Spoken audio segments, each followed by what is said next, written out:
a lot of this narrative is stuff we have made up as a culture, but it's just incorrect. It's not enough, especially in 2018, to just have a good idea and a computer and some skills and a Stripe account. Like, that's not enough.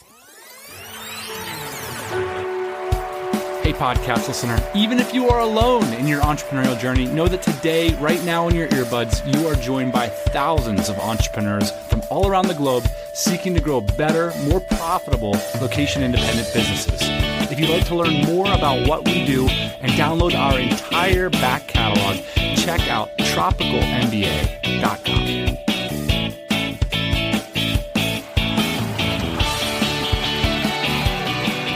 Hey, welcome back to the podcast, Boss Man. Yes. How you doing over there, man? Good. You kind of getting ramped back up after vacation? Yeah, I was in the woods for quite some time, man. I contemplated not coming back, so here I am. Electricity and everything. Today we are going to talk about a conversation we've been having behind the pod, so to speak, and one that ought to happen in public. So let's talk about it. What are the real costs of bootstrapping a business? Ian, it's often more expensive and complicated than writers, entrepreneurial thought leaders want to express it online. What's the reason for that? All the complicated twists and turns, stuff you got to do to get things off the ground, often don't make for clean theory, Ian, or a good blog post, or a personal narrative of heroism. That's the thing. You know, everybody likes to retrospectively speak and write about their entrepreneurial journey.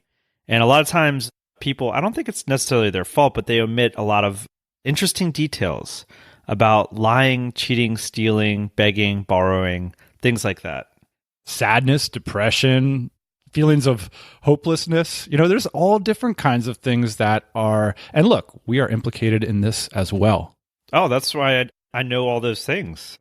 The reality is that getting a bootstrap startup off the ground is so difficult.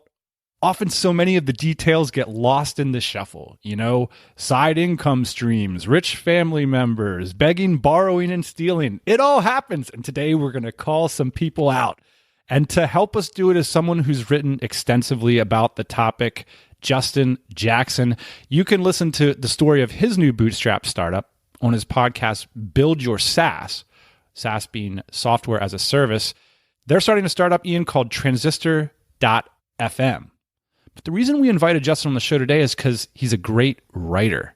You got to check out his newsletter and blog. And his recent piece called The Bootstrapper's Paradox picked up steam across the Twittersphere, with many prominent members of the entrepreneurial community weighing in and giving responses. So I wanted to call Justin and ask him about it. And it turns out he's got a fascinating story. So we talked about a broad range of topics in this interview, many of which aren't openly discussed online. So I think you guys are going to dig it. I started off this interview by asking Justin about his entrepreneurial origin story, which has its roots where he's still based in Western Canada.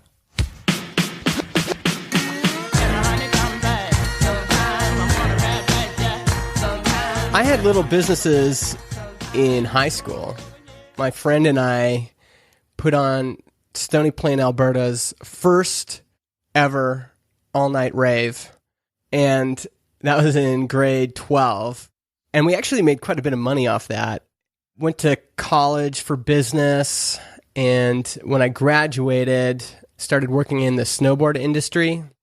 And then I took a little detour, worked for a nonprofit for a while, and then got back into the snowboard industry, had a couple snowboard shops. And once the retail market kind of fell out, basically it's really hard to run a Main Street retail business nowadays. Why? Just everything changed. So it used to be that, especially with snowboard and skateboard goods, they were hard to get. But once, like, Tony Hawk's Pro Skater came out on the PlayStation and skateboarding kind of went crazy, and then the same thing happened for snowboarding. It got really commercial. The manufacturers started opening up their own outlet stores, and so the independent retail stores didn't have an advantage anymore. When that happened, I thought, maybe I'll get back into computer stuff. And in 2008, so I would have been 28 years old by this point. What was your money situation at that time? For me, it's hard to imagine the moment I would know to get out of a business. So I was working at the time in the nonprofit while these snowboard shops were going. And I'd started it with some friends, and my friend was managing it. I didn't really have a good handle of what was going on in the finances, but one day he said, I'm leaving. And I'm like, oh, okay. And he said, and the government just put a hold on our bank accounts. I'm like, oh, okay, well, this is not a good situation. I don't actually fault him. He was overwhelmed and was trying his best, and it just got, as things often happen in business, he got over his head. And so once I kind of went in, and that was brutal, I figured we probably owe about 80 grand to suppliers, to our landlord. This would have been about 2005. I'm 25 years old.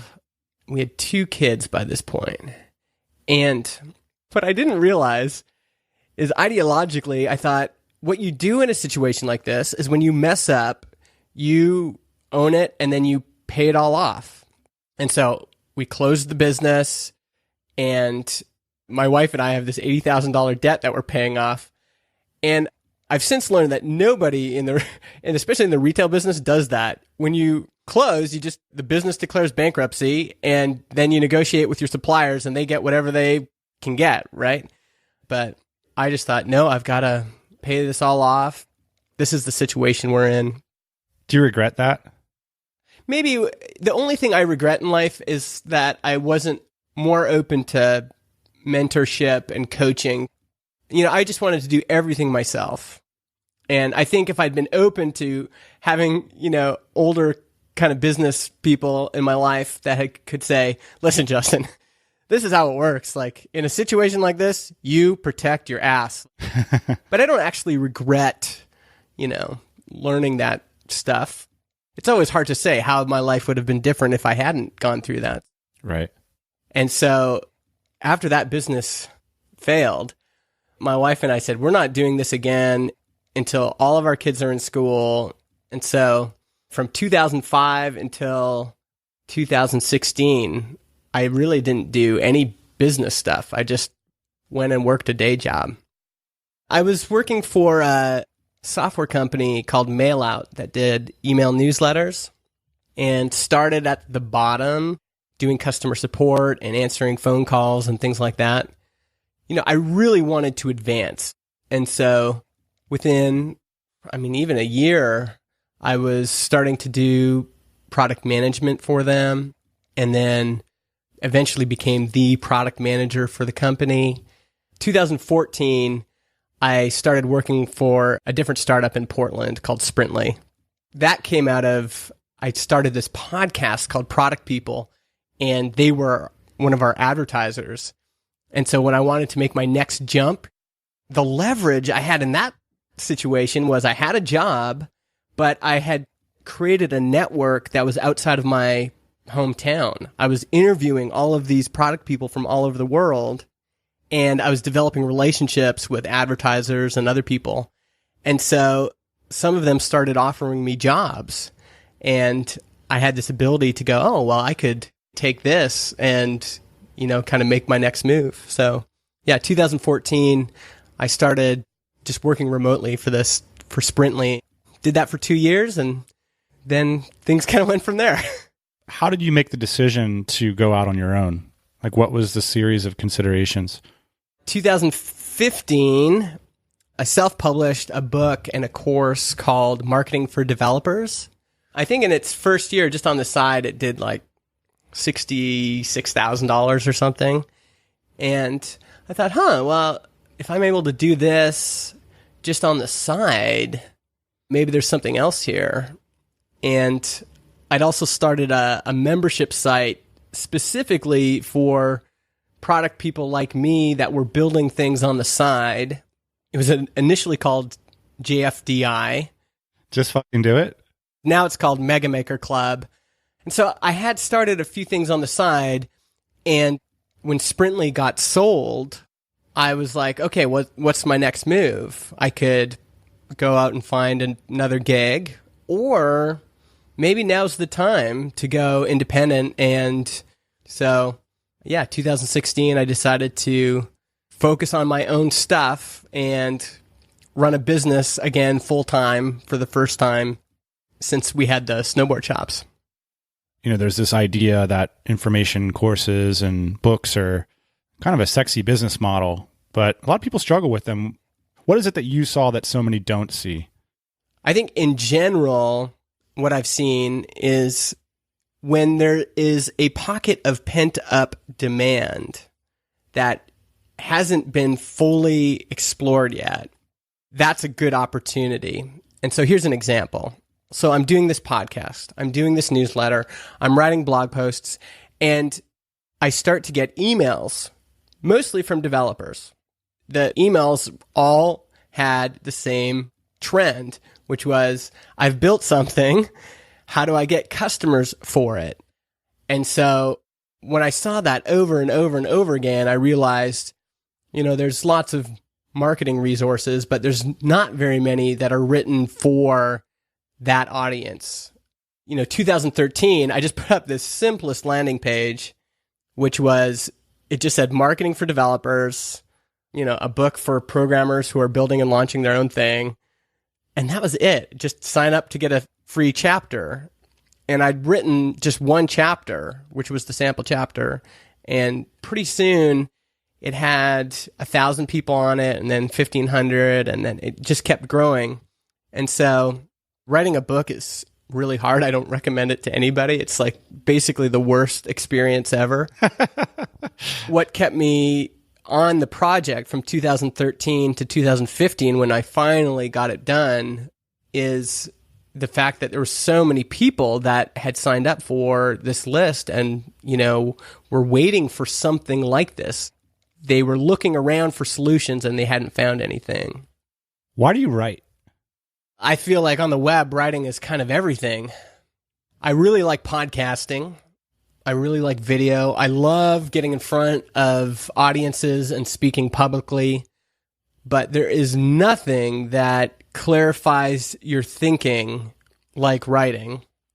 And to me, the web is still all about words. When I first saw the web, it was in 93, and I could not believe that a teenager in Stony Plain, Alberta, which is a rural farm town in Canada, could write something, throw that on a server, and then people around the world could read it and engage with it. That's insanity.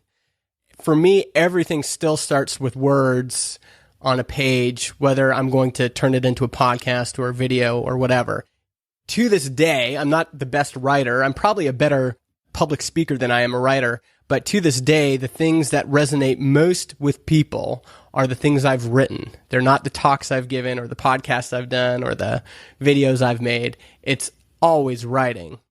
I wrote an essay called This is a Web Page, which is by far the most popular thing I've ever written. So here it is. This is a web page. There's not much here, just words, and you are reading them. Coming from a product person, this itself is a strange message. The identities we give ourselves are kind of silly. Like, I don't know. What am I? I'm just a jackass making stuff on the web. I always like to write. And the one place where it intersects with product work is that most good products are also very much about writing. So when I design a product page inside of an application, I start with the words. Who is this for? What are they trying to do? What job are they trying to do in their life that this feature has to fulfill?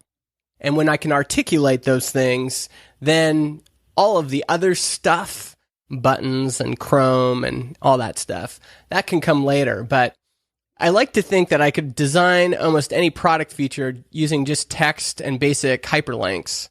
Everything else is just kind of cruft on top. On the product side, I think it's a really helpful skill. And just on the other side, being human beings that want to communicate and want to express what's going on in their life or express a feeling, To me, that's like the beauty of being a human being. I'm at my best when I'm writing, and I'm writing honestly.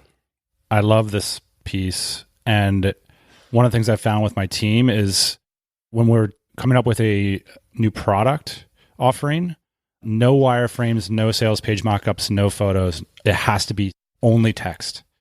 It's just like the truth crucible. It's like, do you know what you're talking about here? It's just so easy to like buttonize everything and put photos and value props and bullet points and stuff. It's like, forget all that. Yeah. Yeah. And what I love about it is that it's accessible now to anybody. If you have Notepad or a text editor installed on your computer or your mobile phone, you can be a UI designer, you can be a product person, you can be a blogger, you can be anything if you start with words. And you could be better than most people doing that if you get really good at expressing who this is for and what it's for. You made a decision, I think it was last year, to write about your depression on the web. How did you know you were depressed? Oh, man. Well, it was pretty clear for me. Like, there was just stuff going on in my personal life, and I knew I was miserable. I'm naturally quite bubbly, but there's just a bunch of things that happened that just all kind of culminated at the same point. It was like being punched into the ground by the Incredible Hulk. And it was just so like sudden and strong. And I'm sure everyone experiences depression differently. And there's some people that have experienced depression their whole life. I can't speak to that. I couldn't imagine wrestling with those feelings my entire life because this has been a relatively recent experience for me. But it's just like being overwhelmed by feelings and overwhelmed by reality. And I've never felt like that before. And the thing I did have was I had people around me that were saying, okay, you should definitely go see your doctor. I was like, go see my doctor? I'm not a doctor person. And seeing my doctor, and she asked me a few questions actually that were interesting. She said, how much are you drinking? And I said, oh, not that much. I have a couple drinks every night after I put my kids to bed. And she said, okay, well, that's actually quite a bit. And then she said, are you doing any drugs? I'm like, oh, I haven't. I'm like, I'm taking a little bit of THC to sleep every night. She basically gave me 2 prescriptions. The first prescription was to quit drinking and quit taking THC. And then the second prescription was to double my exercise. And actually, the third thing was to keep going to a therapist. Just, going to a professional, even though I really didn't want to, was a very healthy thing. I wish I'd gone to my regular family doctor more often and just talked about mental health there. I wish I'd also gone to therapy earlier because, in life, shit hits the fan. It's nice to have like someone you can go to right away instead of like thrashing about looking for, you've got no conduits for figuring that stuff out. And I've tried to be pretty vocal now about that whole experience because I think it's a real mistake for people to not kind of be taking care of their mental health even when they feel fine. And also opening themselves up to, like, maybe you are drinking too much. Maybe you are working too much. Having someone who is a professional and isn't your spouse and isn't your friends that you can kind of go, whatever. Having someone as a professional go, listen, this is my prescription. You got to stop drinking and you've got to double your exercise. By the way, neither of those things made like the intensity of the negative stuff I was experiencing. It didn't lessen that, but it just helped me cope with it better. And sometimes you're just waiting out the storm.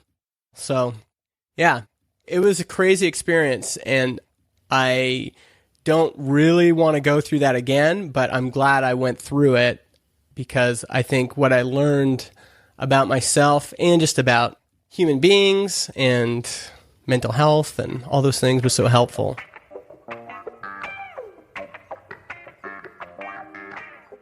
Today's show is sponsored by Empire Flippers. They're the leading specialists in helping entrepreneurs buy, sell, and invest in online businesses. So whether you're looking to buy or sell, Empire Flipper's integrated, dedicated teams make sure that you're supported at every stage in the process. And they have a huge audience and great contacts in the industry. So for sellers, you're going to secure a higher price than if you were to sell privately. And if you're a buyer, they're going to save you a ton of time and money by carefully vetting all the businesses on their marketplace. So whether you're looking to buy or sell anything from $20,000 up to 7 figures, check out empireflippers.com/TMBA. And if you go there, you can save yourself $300. That's because today, for TMBA listeners, the Empire Flippers have offered a free business valuation, which normally costs $300. So if you're looking to acquire a business, new offerings are posted every Monday morning. So that's empireflippers.com/TMBA. And a huge thanks to the team over at Empire Flippers for supporting the TMBA podcast. There's a lot of people that talk about the benefits of being an entrepreneur. What do you struggle with as opposed to having had a gainful career and job and salary and everything? I think for a long time, especially after I stopped working in 2016, but you can see this in my writing and things even before that, I was a real booster of, I think more people should be entrepreneurs. I think more people should bootstrap.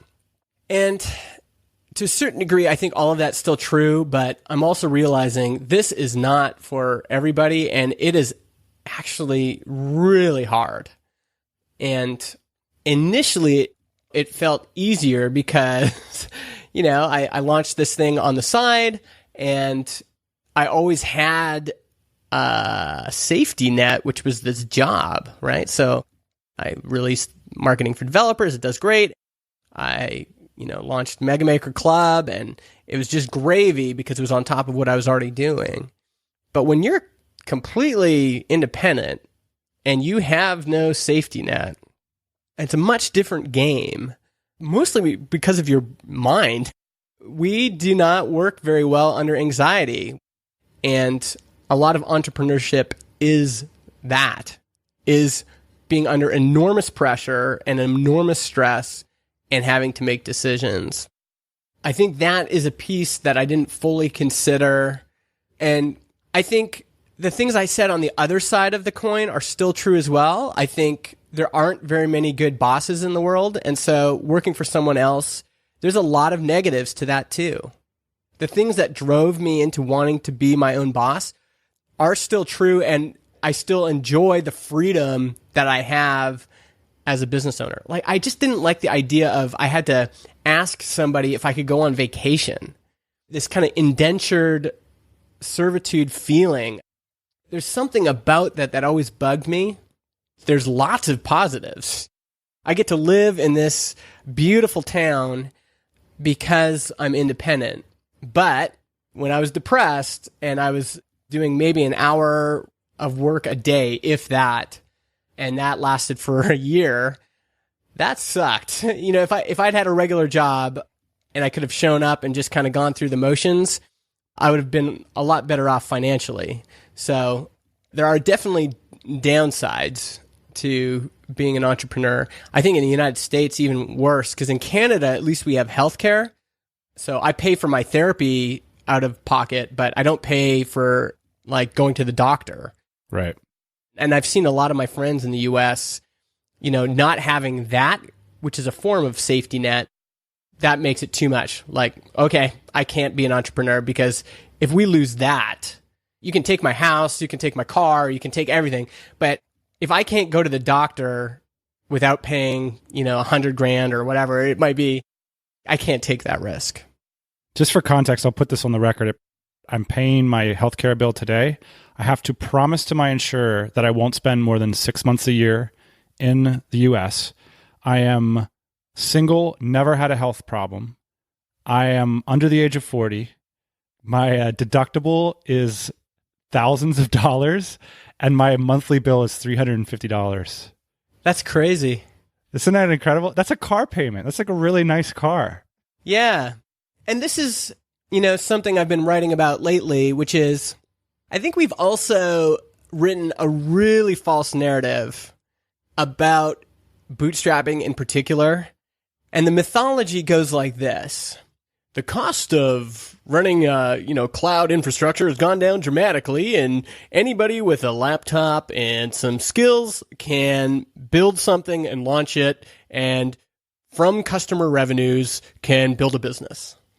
And that narrative leaves out a lot. You said we've created some false beliefs. What are those false beliefs? We treat bootstrapping like a meritocracy. It's very much a religion. If you believe these beliefs strongly enough and you follow the decrees of the bootstrapping gods. You bow down at the DHH and Jason Fried altar. That's right. You bow down there. And, not taking away anything from what they've contributed. A lot of this narrative is stuff we have made up as a culture, but it's just incorrect.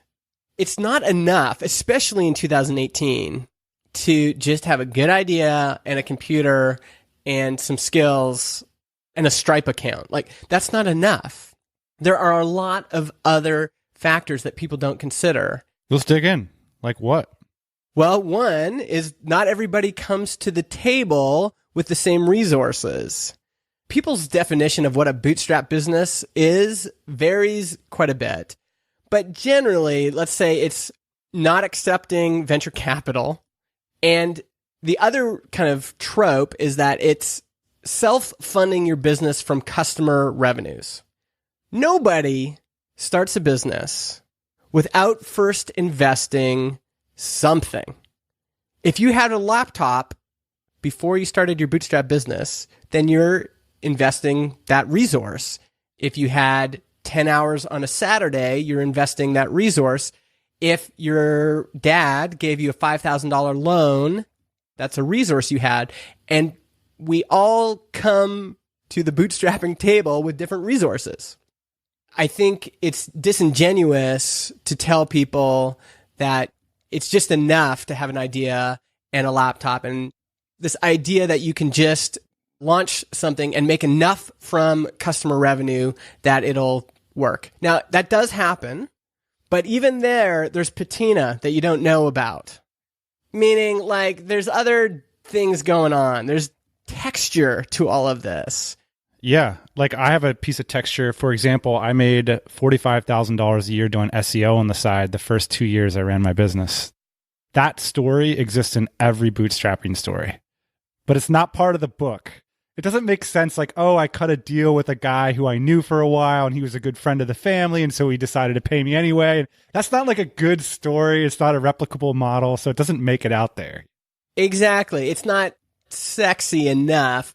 And even the Basecamp story, I feel like we really need to re-examine it because... So let's take a look at the Basecamp story before we just present it like that. So 37 Signals wrote a book in 2006, I believe, called Getting Real. It sort of became like the Bootstrapper's Bible, I'd say. It's a great book. And so the story of Basecamp itself more or less became the blueprint for how to fight back against this Silicon Valley startup culture. Is that fair? That's right. And even before that, they had a fairly popular blog called Signal versus Noise. They still have it, but that had been going, since the late 90s, I'm guessing. In 2003, Jason Fried wants to build a web application. The web's 10 years old, and PHP and JavaScript have progressed enough that you can build basic, rudimentary web applications. And at the time, most folks are still using desktop applications. So if you were going to do project management, you'd be using Microsoft Project, right? So 2003, Jason wants to build this thing.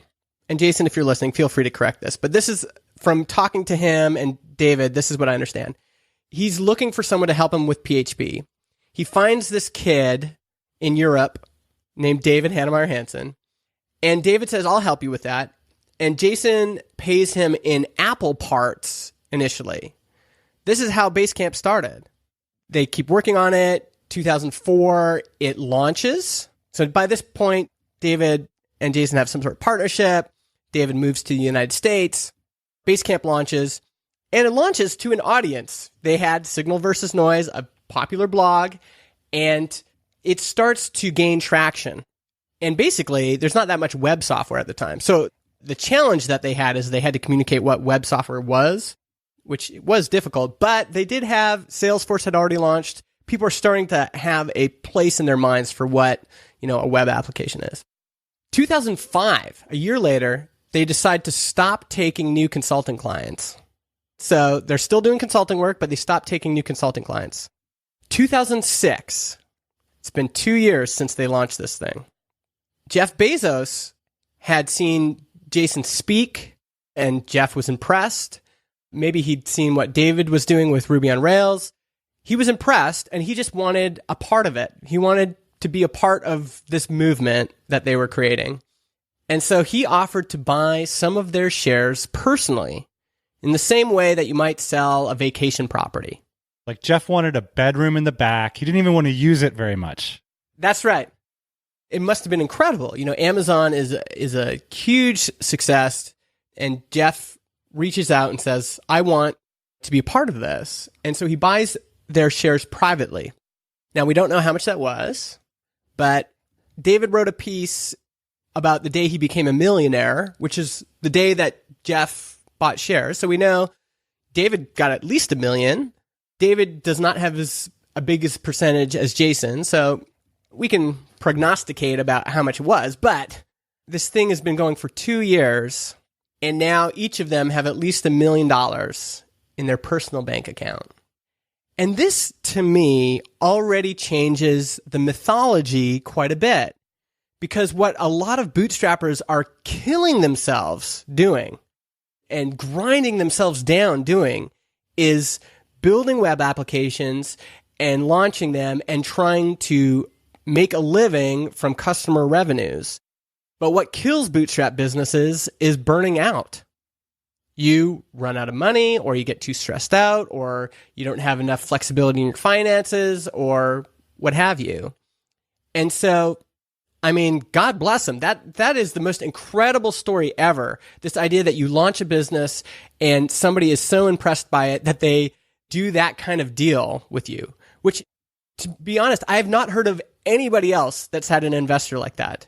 I want to take a minority, tiny, tiny piece of your company, but I have no voting rights. I have no board seat. I don't even have an expectation on returns. Like a trophy.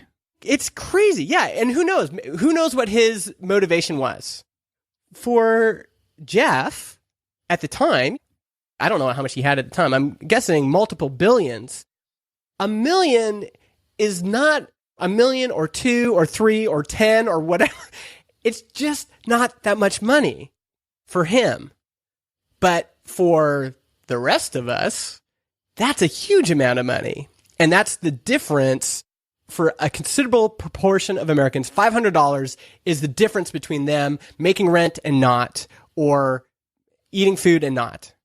There's probably a lot of bootstrappers listening that are like, that's me. Like, my bank account's down to zero. If I don't get another $500 in the next couple of weeks, I'm done. Imagine what that does to your mental health to have $1 million in your bank account. And it's great. But if you were following 37 Signals and the Basecamp story like it's the Bible, it's the bootstrapper's Bible, you might run into some problems because your story is not going to play out the same way. Guess what? All of the stories you've heard are probably not exactly the way you perceive them. What that means is that we're going to have to figure out our own way. We're going to have to be creative about this. We can't just try to follow this path that other people have done before us. First of all, because lots of things have changed. And also, you are just not going to come to the table with the same resources they did. Jason and David, neither of them had kids when they launched Basecamp. I've got 4 kids. Instantly, I'm in a different camp, right? And again, it's not to say one's better or worse, or I want you to pity me. I'm the one that had the kids. I understand all that. But we have to understand it's not going to be the same for everybody. I think we can learn from people who have gone the distance. And so when I look at Basecamp, the real story to me is not that they were these incredible bootstrappers, but their skill or luck or a combination of both, they were able to buy themselves some insurance along the way. There's other things people don't know. For example, like they were consulting for quite a while they were building Basecamp. They also did workshops. They sold PDF downloads. You know, there's a lot of things that we've forgotten about their story as well. They still sell workshops. They still sell books. They're good at leveraging the assets they have. And so I think there are lessons we can learn from people who've gone the distance. Not all of those tactics might be applicable to us. For example, it's very unlikely we're all going to find a Jeff Bezos. But you pointed to this idea of when you laid out this beautiful dichotomy of Jason Calacanis saying that money is bored, and you were saying, well, money is stressed, actually, if you're a bootstrapper. Let me jump in here just to give some context. Money is bored comes from an interview that Justin did with Jason Calacanis, who is an entrepreneur, investor, and thoughtful writer in the space. So we'll link up to the full post where Justin reflects on that interview. But what Jason said was, and I quote, "It turns out there's a lot of money in the world. The money is bored. Money wants to be spent. Money is intended to be gambled." Okay, now back to the interview. One of the things you pointed to was maybe this diversification is sort of at the core of it. Yes. And what would that look like? What could it look like for bootstrappers to be diversified? I'm at least glad we're having a conversation now, as opposed to saying, you know, the only way to do this is to launch an app and then to start making money off the customers that sign up. We launched Transistor officially in August. So Transistor is a podcast platform. We do hosting and analytics, and we're focused on businesses that want a podcast. So, you know, they have some sort of branded content, or they're creating, like, we have Cards Against Humanity as a customer, and they have a show called the Good News Podcast. It's like a brand play for them. Those are our customers. And who knows if that'll work or whatever, but we launched in August. And, you know, John's got a pretty good network in Chicago. He's my business partner. And I've built up this audience of bootstrappers over however many years, 10 years or whatever. And, you know, I'd say probably about 10-15% of our customers have come from John. Probably the rest have come from me. And we're at just under $2,000 MRR. Monthly recurring revenue. Now, you might be thinking, oh, that's great. Like if you add $1,000 the next month, that'll be $3,000, and $1,000 the next month, $4,000. But the truth is, you also have something called churn, which is how many people cancel in a given month. And so there's this tool from my friend Josh Pigford called forecast.barometrics.com. And you can type in, you know, so let's say I'm starting at $2,000. And if I'm able to add $2,000 a month, which would be pretty hard, but if I'm able to add $2,000 a month and I have 5% churn, it would take 12 months to make $20,000 a month in monthly recurring revenue. That's a long time to be working on something full-time. Two people full-time, hoping that you can get to $20,000, which in North America, if you have a mortgage and definitely if you have kids, I'd say you need about $10,000 in revenue per month just to live. For some folks listening, that's going to seem crazy. But if I have a minivan and, you know, a little house, and just to pay for the minivan and the house and feeding 4 kids, it's $10,000 is the minimum. And that's a pretty rosy scenario. Like if I could add $2,000 a month in... It's a lot. That's a lot. That's, you know, our base plan is $19 a month. So let's do the math. That's 105 customers a month. And you're probably going to have to pay to get some of them, right? You're going to have to pay to get some of them, especially now. Again, that's something that people don't talk about, is that user acquisition used to be a lot easier. And the reason is exactly, it goes back to this pent-up demand thing I was just talking about.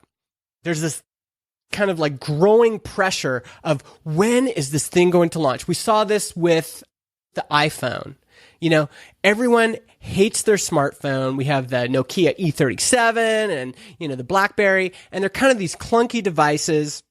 And Steve Jobs notices this pent-up demand, and he decides he's going to create a phone that people love, and he launches the iPhone, and it's like he hits a geyser. Like, it's just an explosion of demand, and he didn't have to advertise that much because every newsstand in the country was talking about it. It's the same for the original Basecamp. There's this pent-up demand, and at the time, it was enough for them to publish some blog posts, and people would sign up. Can you imagine? That's like a joke now. Like, don't just launch and just tweet out that you launched, because we know that in today's competitive environment, that's not going to be enough. But back in 2004, you could publish a few blog posts, and if there was enough pent-up demand, people would want it, and they would talk about it. So at least we're talking about this idea that maybe for some or maybe most bootstrappers, earning an income just from your customers signing up for your app is not going to be enough. At least for 5 years or 3 years is what you're... At least for 2, 3, 4, 5 years. Now, the other interesting thing, by the way, that's come up because of this post is a lot of old timers have kind of jumped in. Yeah, I was curious to know. The internet digerati came out for the post called The Bootstrapper's Paradox. That's right. Which sort of outlines a lot of these ideas we've been discussing. And what did the Greek chorus have to say about this?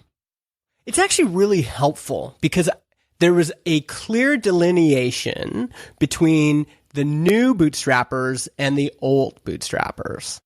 And so, for example, one thing that quite a few people said, Natalie from Wildbit, she's fantastic. She's awesome. She's a great, CEO, founder. But she said, Justin, if this is something that's going to take 5 years to build, I don't think it's worth it. And then David Hannemeyer Hansen said the same thing in a separate response. So that's just interesting in of itself. Because a lot of the new bootstrappers were like, what? What do you mean? Like, I was expecting this to take 5 years. That's kind of the new timeline, I mean, there's definitely a disconnect about what worked for the OGs of bootstrapping and what works now. So what worked for the OGs, the internet was much smaller then. So I just happened to know Jim Coudal, and I just happened to know John Gruber from Daring Fireball. Rob Walling was talking about on his podcast, Startups for the Rest of Us.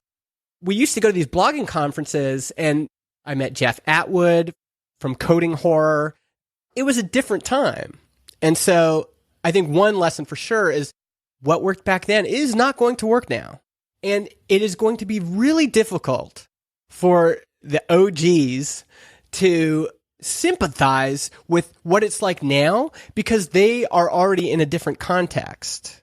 And the only people that can sympathize are folks like Addie Pinar, even Natalie from WildBet, where they had to do it again. And all of a sudden they're like, whoa, wait a second. This is different. And Addie Pinar had a great blog post on his site where he says, this is a much different landscape now than when I launched Woo Themes. Addie's insights over the past 5 years have been fascinating to me to follow.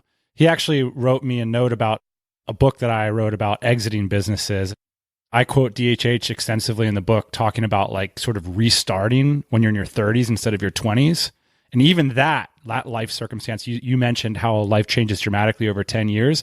I think it's worth saying, like, starting a business in your 30s or 40s is a different thing than starting in your 20s. There's pluses and minuses, Yeah, totally. But we really need to see that texture, right? So Addie says, the software and tech world is massively different today. The space in which we built Woo in 2007 compared to when Conversio launched, 2014, imposed different requirements and rules. He said, the tools and knowledge are more accessible, but the competition and expectation for high fidelity V1s is so much higher. He says when he launched Woo, he didn't have a family, but Conversio, the first launch was within a couple weeks before they welcomed their second child. It changed everything.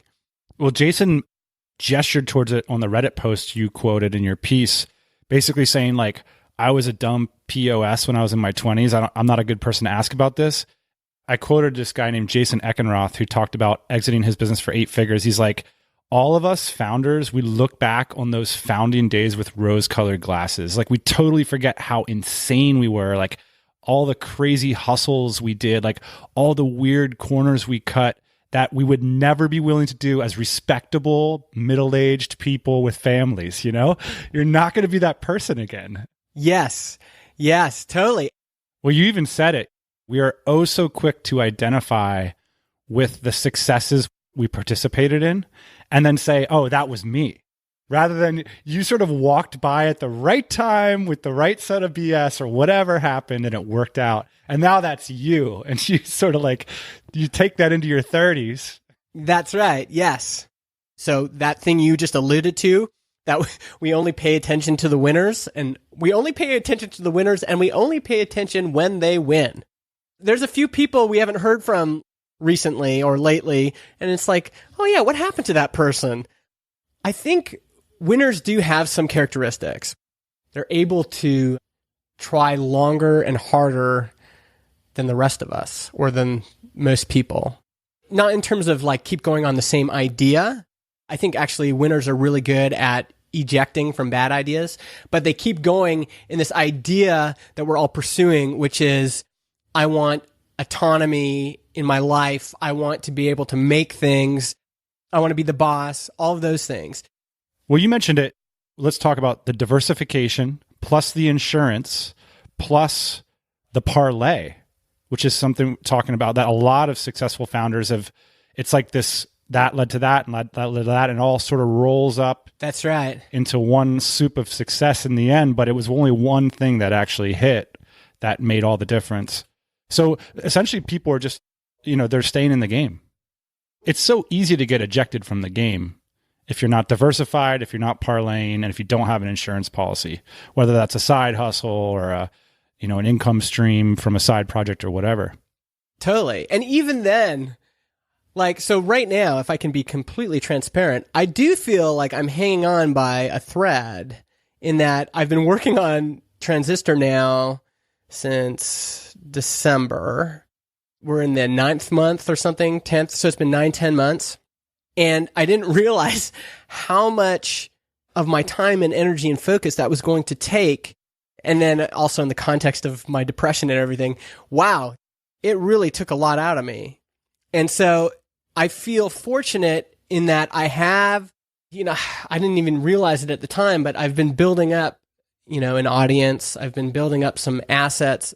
Like as an example, I've been opening up more spots inside of MegaMaker Club. It used to be I would open up like every year and just let in a bunch of people and then I'd close the doors.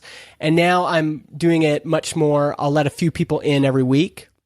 And that's an asset. I'm even to the point where I'm realizing I need to bring it up in conversation more. I was just in Portland and I'm at this indie hackers meetup and someone was asking me about it. And in the past, I wouldn't even think about it. But now I'm following up with that person saying, hey, if you want to join, here's the link, Right. I'm hustling a little bit. I've been doing the same. If you could hear my story, like my first year of being independent, I almost died then. I was going to make 100 things in a year and I launched the MegaMaker podcast and I'm doing all this stuff. And then 6 months into the year, I realized I haven't been making enough money. And what saved me is just out of the blue, I got an email from Ullman at AppSumo saying, hey, we want to do a deal on marketing for developers. If that had not come through, I never told Ullman this because I don't want him to have too much leverage on me. But if that hadn't come through, I would have been done. But that sale gave me enough that I was able to go the distance to where I'm at now. It's not uncommon to have a story like that. Do you feel sort of caught in the middle? Because it's like your best senses even tells you you're at the very beginning with this Transistor investment in terms of your energy and your focus and your money. I've had so many ideas just talking to you this conversation. It would be fascinating to poll bootstrappers who've had a level of success that's worth replicating and say, hey, are you willing to go back and actually account for all the real costs that went into it? I sort of feel like that. I have this job site up called Dynamite Jobs right now. And like, I'm over 50 grand into it right now. And I'm not even close to making it a business because I didn't do most of the work. And now I'm spending more of my time on it. And I say, oh, maybe in another year. And like, what's my real metric here? Because revenue is not going to, and I'm thinking to myself, this could easily cost me like $200,000. And like, why would I think it wouldn't? Well, because the last time I started a business, instead of spending $200,000, I like sustained no personal relationships and worked 14 hours a day and was crazy. Yeah. And that's the quote we haven't talked about yet, which is Des Traynor of Intercom. His response was, something a lot of folks don't consider is that 5 years is 60 months. You're not just giving up whatever you've invested. Like, you're not just giving up your 50 grand. You're giving the best years of your life and arguably the best years of your career. And, you know, you could be on Wall Street right now, hustling just as hard, but making way more money. And it's like a seed round, but instead of money, it's your life. And I think bootstrappers have been far too laissez-faire about, oh, it's just time. It's just my time investment. We need to account for that. It's a huge investment. So I'm 38 right now. By internet standards, I'm already old and washed up. I feel like Rocky, you know? I feel like, all right, this is it, Transistor. This is his last moment, you know? I think this is something I can relate to, that you've made enough investment to know how hard the rest of the investment's going to be. And so, you know, how do you push through and why do you push through and how do you make that sort of decision? For myself, I feel like I'm not done yet.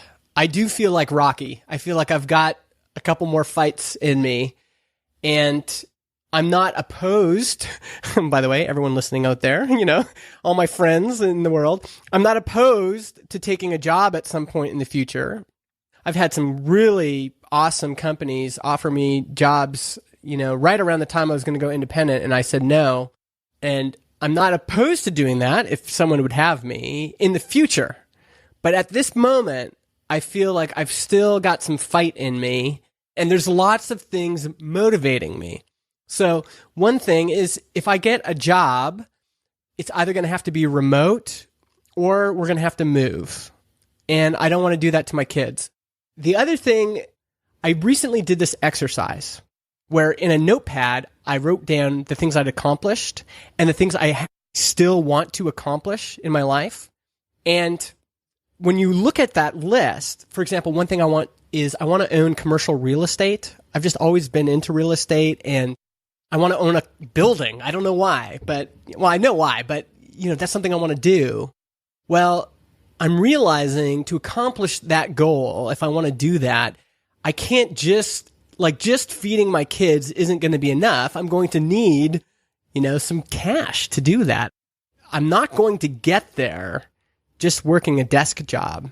Desk jobs are great for security, but are terrible for leverage. No one has ever made $1 billion working a desk job. I don't even necessarily know if I want $1 billion. That seems too big to me, but I want to, you know, create things in the world. I want to do this, and I want to get more resources. And so to accomplish that, business is the path to doing that. We're happy you're dusting off those gloves, brother. This is going to be a fun one to follow on your pods and your writing. Hardest question is last. The audience of this podcast is all bootstrappers. Any like parting shots, any sort of things you want to share with them? I think a lot of people can appreciate the challenges that you've expressed today or articulated today.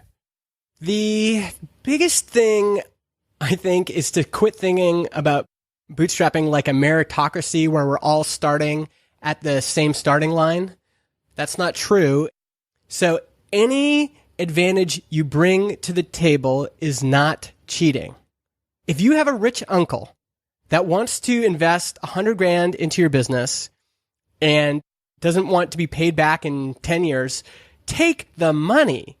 If you have, more connections than anybody else in the world, get on the phone and use those connections. There's nothing wrong with that. That is actually the only way you are going to survive and succeed, is if you're using all of the unnatural advantages you have.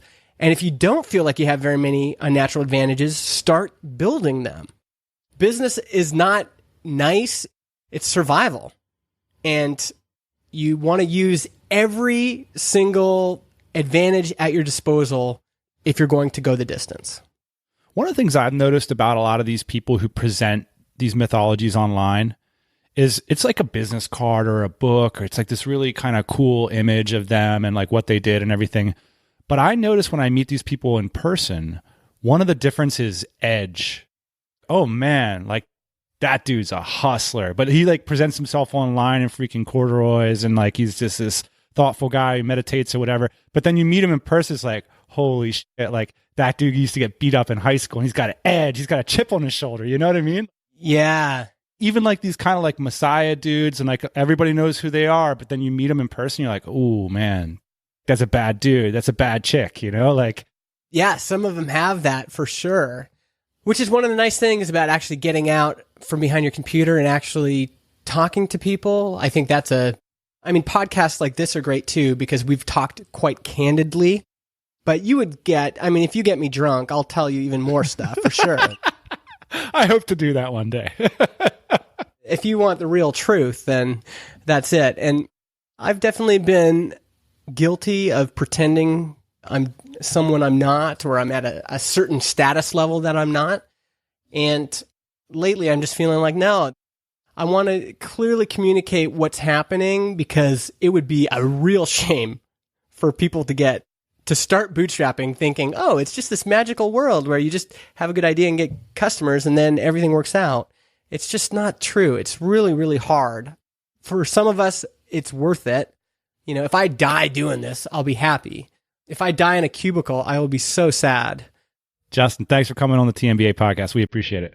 Thanks for having me on.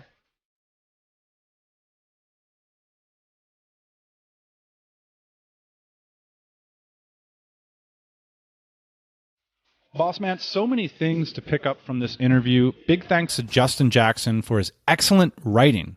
Do check it out. Justin's newsletter is where this material came into my inbox. I'm subscribed. You should be too. justinjackson.ca/newsletter. Ian, just insider baseball in this interview. I want to hang out with Justin now. He just seems like he'd be a great hang. Just a thoughtful dude. Super smart. We stayed on the phone for much longer than your average interview. And I was fascinated. I was fascinated by what he thought about things. And it really got my mind cooking about this idea of how many corners we cut. It got me thinking about our narrative. And, oh yeah, like we came on the podcast and it's like, here's how we did product research and here's how we hired an effective team. But if you look into the details, the begging, the borrowing, the stealing, the cutting of corners, the figuring out ways to sort of get around things that other people are paying for in the industry, it got me thinking, if we added all those costs up and really priced out our startup, all of a sudden you're right into that level of like VC money, of seed money. It's like, oh my gosh, yeah, like our startup did cost $500,000. It did cost $1 million, depending on how you price these things. What happens in a lot of these like bootstrap stories is, like Justin said, you do have like a rich uncle, or you do like have a relationship with somebody in place, and you do work 12 hours a day, or whatever your corner that you cut is. That's the way so many of these things happen. And that's the way it always happens. So this idea of like playing things straightforward, by the book, by the step-by-step success, you need an edge. You need to find an edge if you want to start a business. That's one takeaway. The second takeaway is just pricing out some of the things that we did. And now as I think starting this new business, Ian, man, am I going to pay retail price for all these things? Or am I going to dust off my hustle muscle and start to figure out how to do this stuff a lot cheaper? Do you want to go ahead and reveal some of the begging, borrowing, and stealing that we did in the early days? I want to do a whole episode about that. Sure. Yeah. I'm just thinking about all the things that we did. It's a laundry list, man. Yeah, we definitely borrowed. I don't remember stealing. We didn't have proper insurance in the beginning, that's for sure. Well, okay, that's a good example. So you did these things for the business that no employee you could ever imagine doing, right? Like you worked a 12-hour day, and then after the 12-hour day, you like drive up the highway an hour to like build and ship an order. Yeah. Can you imagine like not only training someone to do that, but then asking them to do that, but then insuring them to do that? Yeah. You do things that you can't pay for in the beginning. And then once you figure out a process for it, once you have enough sales or enough revenue, then eventually you hire someone to do it. But yeah, you do things that are completely unsustainable in the beginning. Some things that are completely unethical, depending on how you look at it. When we first started our product company, Dan, I'd done renderings of our product and we put it for sale online. We didn't actually have a product, and then a couple people bought it. We've told the story before. And then as soon as they bought it, we refunded them and we said, sorry, we don't actually have the product. It's in production.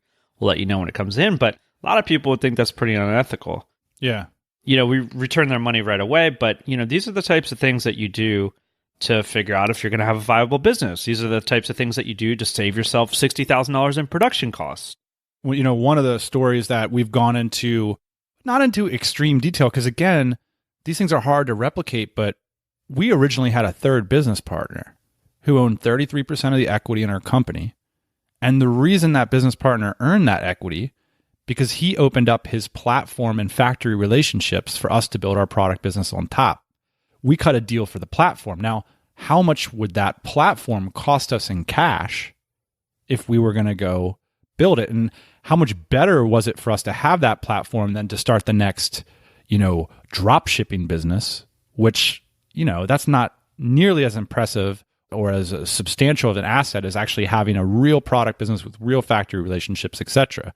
So that was one of those things you can tell the story, which I'm happy to do in a future episode, but it's one of those things that's hard to replicate. That's your edge. That's a relationship that you have. And in our case, it took years and years to develop it. It's not like we sent out an email. It was an edge. It was the industry that we were in. We had those relationships in place. And this is a reason why people, including us, like write and talk about history in a different way sometimes than it actually happened, because we had those relationships in place. They were super valuable. It was a big part of the reason of why that company was successful.